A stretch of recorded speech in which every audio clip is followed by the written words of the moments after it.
from the island of Mindanao, the so-called the land of promise, where astonishing culture are preserved. We are here to inform you the unwavering success of arts in the Philippines and this primitive group promoting integrity, nationalism, and arts appreciation. May I present to you the captivating group of Zamboangueño, Chavacano.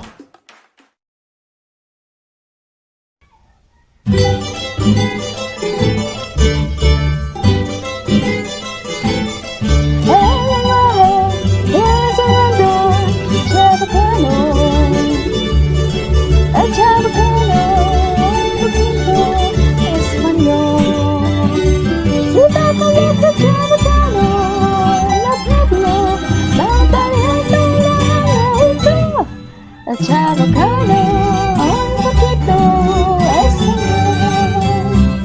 Y bonito, y bonito, y bonito, y bonito. Si la paleta chavacano, la pueblo, Chavacano.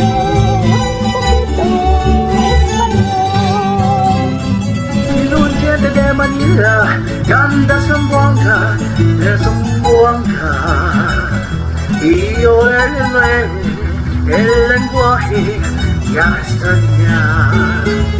Cuando anda en el pueblo de Zamboanga, pensa bien Italia, España, el Chavacano, un poquito español. ¡Qué bonito, qué bonito, qué bonito! Por ese Chavacano, del pueblo, del Caliato, de México, el Chavacano, un poquito español. El Chavacano, un poquito español. Buen día, todas y cada una. Are you familiar with the ethnic group Zamboangueño Chavacano? Well, in this presentation, let me tell you more about them. Most of Zamboangueño Chavacanos are in Zamboanga City, but there are pockets of them in the middle and southernmost tip of Zamboanga Peninsula. Chavacano is a Spanish-based Creole language and known in linguistics as Philippine Creole Spanish. Spaniards who settled in the Philippines intermingled with the natives and even married Filipinas. Also, Spanish censuses record that as much as 1/3 of the inhabitants of the city of Zamboanga possess varying degrees of Iberian and Hispanic American admixture. The character of the Zamboangueño people are unique as we can say for their kinship family system, love for one's cultural heritage, propensity for extravagance, fiestas and siestas, as well as aristocratic behavior. Another fact is that they are mostly devout Roman Catholics. Zamboangueño traditional costumes are closely associated with Spanish formal dress. Men wear close-neck jackets, as they called camiseta zamboangueña, de baston pants, and European-style shoes. On the other hand, Zamboangueño women claim ownership of the mascota, a formal gown with appealing bodies, draped demurely by a luxuriously embroidered trustip, panuelo, and fastened at the breast by a brooch and a medal. Chavacano is the native language of the Zamboangueño people, a conglomeration of 90% traditional Spanish and 10% influences from other Romance and Austronesian languages. Zamboangueño art is mostly inclined with dancing and singing, but they also have works in literature like folktales. Let me give you some examples. Zamboangueño songs and dances are derived primarily from Iberian performances, specifically the Jota Zamboangueña, a Zamboangueño version of the quick-stepping flamenco with bamboo clappers in lieu of Spanish castanets, are regularly presented during fiestas and formal tertulias or other Zamboangueño festivities. In music, Some of you might have already heard this popular Chavacano song, Porque by Maldita. It is a song that talks about questions. Questions on why one has to be left behind when he or she gave everything to a lover. Many Latinos from other countries showed their love to this song by reacting to the music and commenting encouragement in YouTube. And of course, their folk song entitled El Chavacano, which simply conveys that their language in Zamboanga is a little Spanish. Lastly, in literature, we have a Chavacano folktale entitled Tale of the Dragon and the Three Brothers. Here are some trivia for Chavacano. It is a Creole language in the Philippines. A Creole language is a result of a need to communicate to a more dominant or powerful people. It is a Spanish-based Creole. 90% of its vocabulary is Spanish with a very different accent from European Spanish, and more similar accent and pronunciation to Philippine Spanish and Mexican Spanish. The remaining of its vocabulary are from Portuguese, Tagalog, Bisaya, English, and others. It is the only Spanish-based Creole in Asia. It is one of the oldest Creole languages surviving, and it is over 400 years of existence. According to comments, Spanish-speaking people can understand 60 to 100% of it.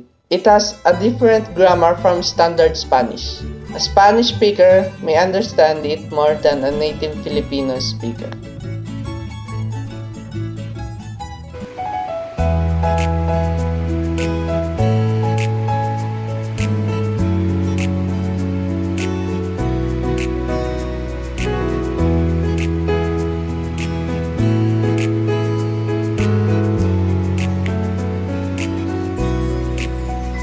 Tulala lang sa aking kwarto at nagmumuni-muni ang tanong sa aking sarili, saan ako nagkamali?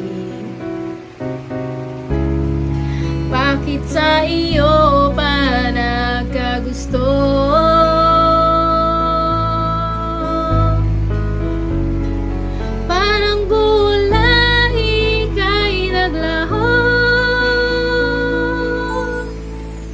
Porque contigo yo escogí, ahora mi corazón te sufrí, bien simple lang yo te pedí, era sentir todo el cosa yo ya sentí, te pedí milagro, vino el tiempo, el mal y hace derecho.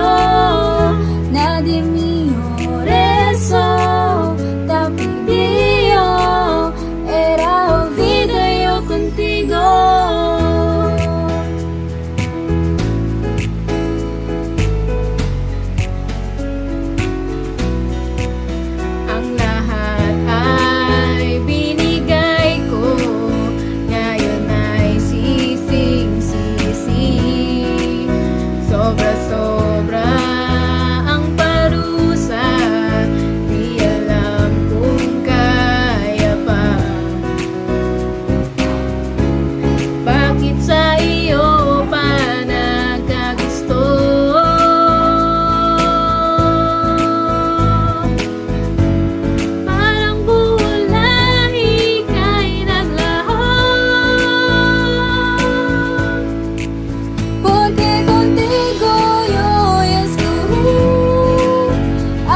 A long time ago, so it is said, in a place far away, there was a reino, or I mean to say, a kingdom.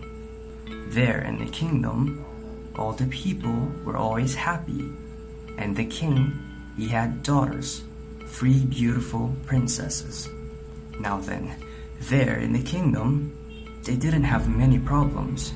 There was plenty of food. All of the people there were not in the habit of quarreling with one another. But there was just one problem. On a certain island, there was a dragon, and that dragon had 12 heads. Every year, that dragon would go there to the kingdom and seize one person to take there to his island, and there he would eat that person. Now, this year, that dragon went, and of all the many people there, he happened to take the princess, the youngest of them, the most beautiful of them.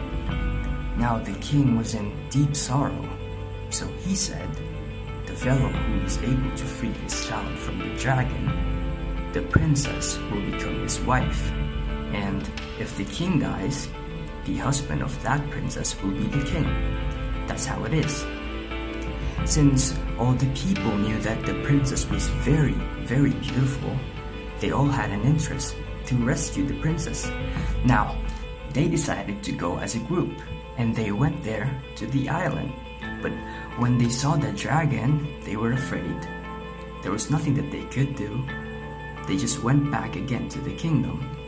And now, that dragon, he was very smart. He didn't eat the girl yet. He said, if that girl was there in his possession, many people would try to go there and get her. Well, if there are many people approaching near to him, those people are the ones he will eat. He won't ever need to go to the kingdom every year. The people were trying to find someone who could lead them. Many weeks have passed, they found no one. However, in this kingdom, there was a man who was already a widower. This widower had 3 young bachelor sons. The name of the oldest was Pedro, the second one was Pablo, and the third was Juan. Now, the oldest son, Pedro, was a very good marksman. If he had his rifle, if he wanted to shoot the eye of a fly from a great distance, he would hit it precisely. Now Pablo, his profession was being a tailor. As a tailor, he is quite good at sewing. The youngest of them all, Juan, was a good thief. No matter what he wanted to steal, no matter who was watching him, he could steal it. Those are the skills of the 3 brothers. Now they said it would be better if the 3 of them would try to go get that girl. So, what did they do? They prepared a small boat, but a rubber one. They set it out there for the island. When they arrived there, at the island, they could see that dragon. There he was, watching the girl. As for the girl, she couldn't get away. Even if 6 heads of the dragon were sleeping, the other 6 heads, they were awake. But since this one, well, he really steals well, right? He said to his brothers, you wait here in the boat, okay? Because I will go steal that girl. Now, since that one was a very good thief, even though the 6 heads were watching, they didn't manage to see one stealing that princess. He was able to get her. He ran carrying that princess towards the boat. When they reached the boat, they just rowed away. But the distance of that island from the kingdom was a little far. For sure, it was a few days they would row before they would reach the kingdom. Now, after so many hours had passed, all the 12 heads of that dragon, they woke up. They looked for the girl. She was no longer there, so he flew up into the air to look for the princess. One of his 24 eyes looked everywhere, and then he found them. They were in the boat. He swooped down because he wanted to make them all sing to get the princess back. Juan, since he had already done his work, he had stolen the princess. He said to his 2 brothers, you take care to do your work.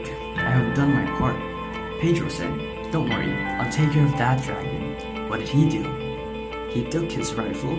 Even though the dragon was still far away, he aimed his rifle and snapped off a shot straight into the eye.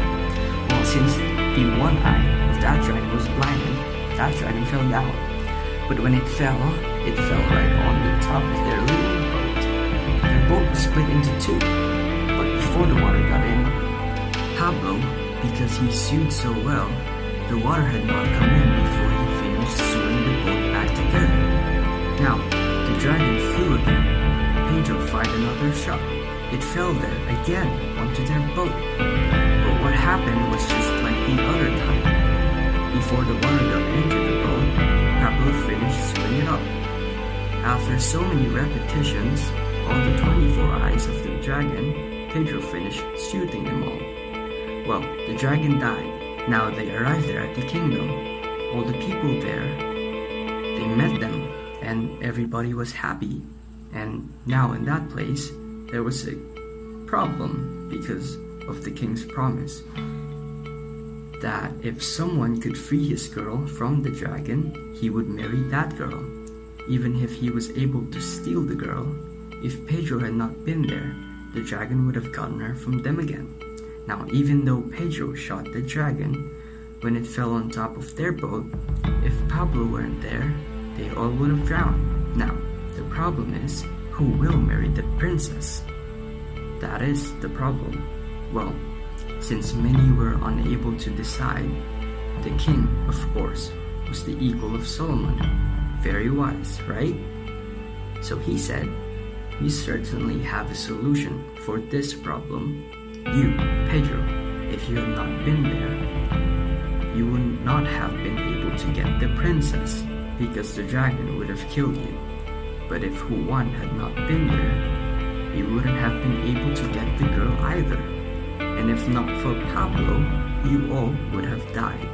Now, since your father is a widower, has no wife, it would be better if your father marries the princess." Well, the three brothers did not quarrel. The father married the princess. For sure, they all were happy. There were no bad feelings one toward the other. They simply had done a favor for their father. In the end, the father became king. And I guess that's the story. The end. Bye. Indeed, Zamboangueño Chavacano presents art as representation of a beloved culture through music, dances, arts, and even literature. Also for their colorful personalities that makes them extremely creative. They express art in different manners and ways. But the only thing that leaves us breathless is how they flourish these fascinating traditions. The cloak has been unfolded for those who haven't known the existence of a spectacular group. We must not forget this lesson for us to share a holistic arts expression that taught us that in every life, there is a beauty that we can invoke in many ways. Viva el Chavacano!